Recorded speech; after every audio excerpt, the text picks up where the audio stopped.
Hi everyone, welcome back to my channel. If you are new to my channel and you are seeing my face for the first time, my name is Victoria and I'm a Nigerian student studying nursing in Finland.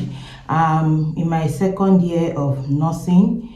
So today I want to discuss a little about if Finland is still what it's coming to in 2026.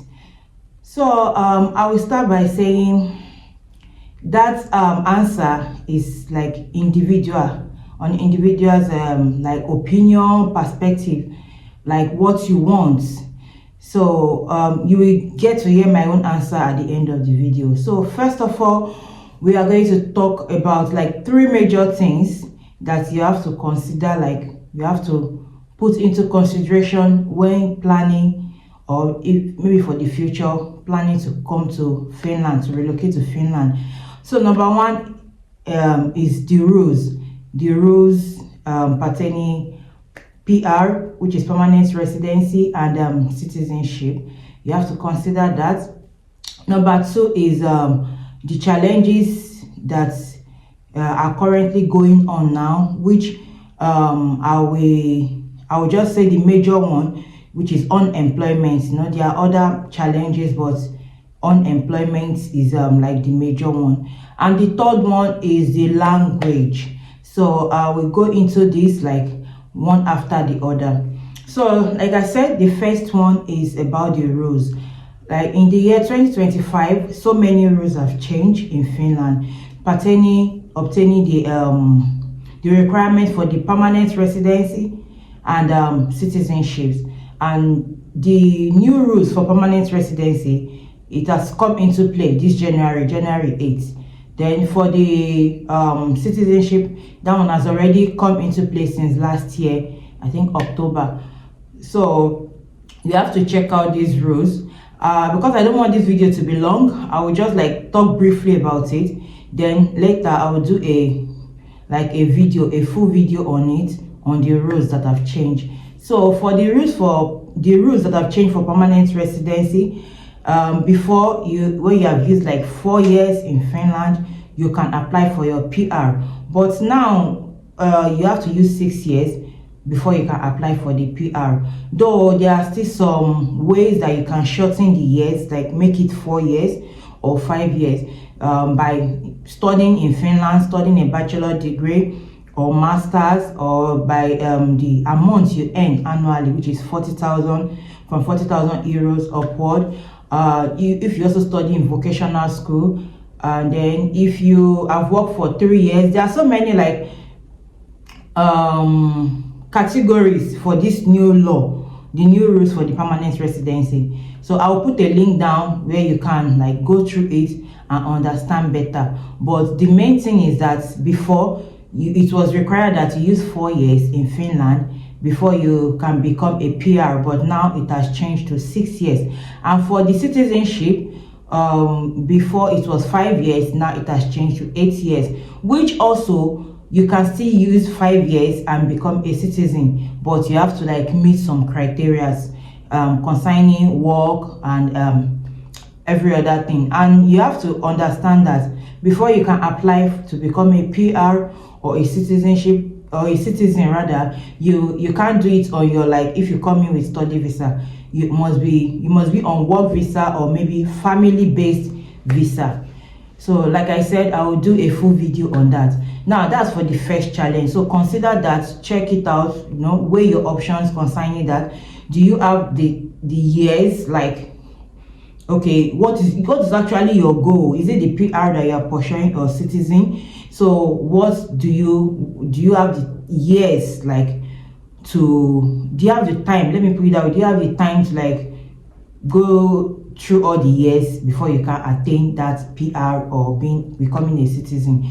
So the second challenge is the unemployment. Like if you check on Google and some other sites, if you check the European country with the highest unemployment rate, you see that Finland is like, if not the number one, maybe number 2 or 3, but it's one of the highest European country. It's one of the European country that has the highest unemployment rate. And it's due to some factors, the war and every other thing. I don't really want to go much into that, but right now we are facing unemployment. But what I know is that people are still getting job. And I don't know how to call it. Should I say it depends on grace or luck or your time? I don't really know what to call it, but I know personally, I know that people are still getting job. Even people that just like come into Finland, they get job. But some, it's just that majority, like the percentage of people that don't have job at the moment now, they are like more than those that are getting job. And this is not only affecting the immigrants, it is affecting even the Finnish people, the citizens too. So it is not all about maybe the immigrant, but it will affect the immigrants more, because by the time, if you don't have a job, maybe by after a year or so that you have already been here and you don't have a job, even the money that you came in with, you would have like finished spending it if you are not getting something doing to bring in money for you. So also that one is something that you have to consider. If I would say, if you have a remote job, good for you. It is very good for you. Like, that's the best for you if you can get a remote job, maybe in IT, in admin sector, or wherever sector or industry that you can get it, as far as you are making money. Remote job, or if you know that you can open a business, maybe online business or something that will be giving you money. As far as you are earning money, that's the most important thing. And I'm saying this like on the fact of being a student. Let me put it that way, on the fact of being a student. Because if you come in as a worker, like if you come in with a work permit, definitely this one will not really affect you.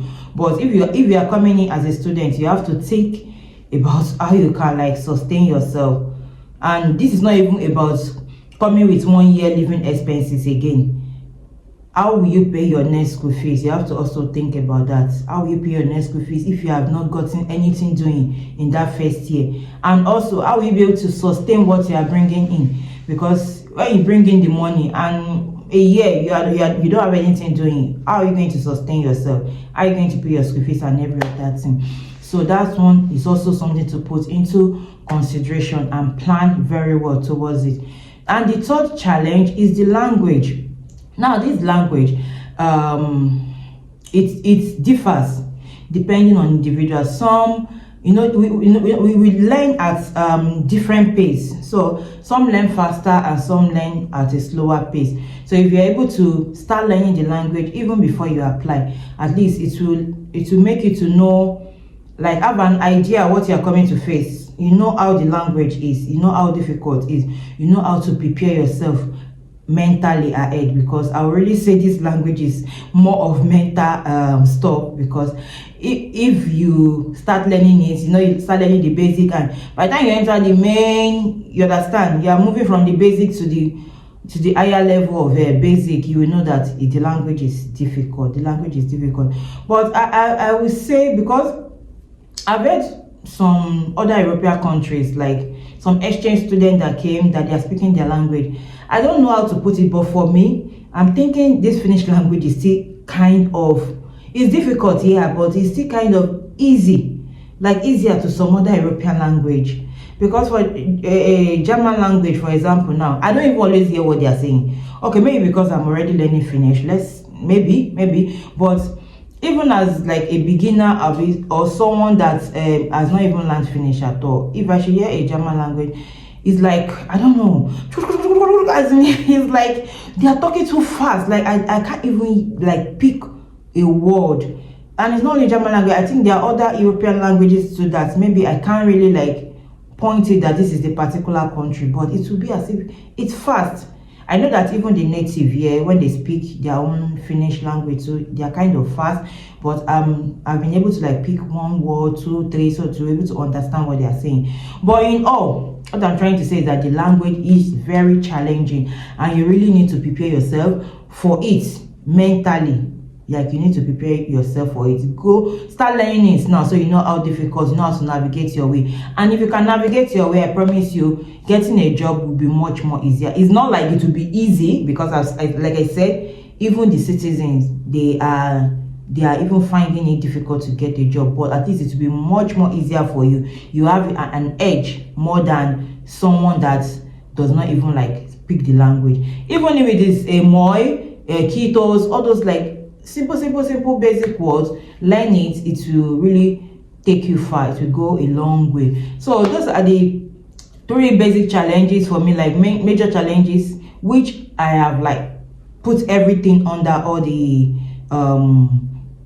what you have to weigh, your cons that you have to weigh before you maybe think of coming to Finland, if it is still worth it. And there are so many other pros too, but you know, when you're moving to a new country, you are starting all over again, so you have to check if the cons like outweigh the pros. So make your research and use these 3 major challenges that I've discussed about, and weigh your options. If it is something that you can navigate, if you know that you have like plans, options, ways to navigate those 3 challenges, I promise you Finland is the best for you. Just come. We are expecting you. We need you to come. We need more people to come and make this country a better place.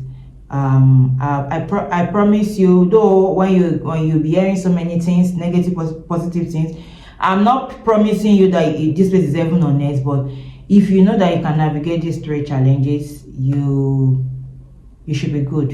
You will be good. I think so. Well, that it will be a good thing for you. So that brings me to the end of my video. Thank you for watching to the very end.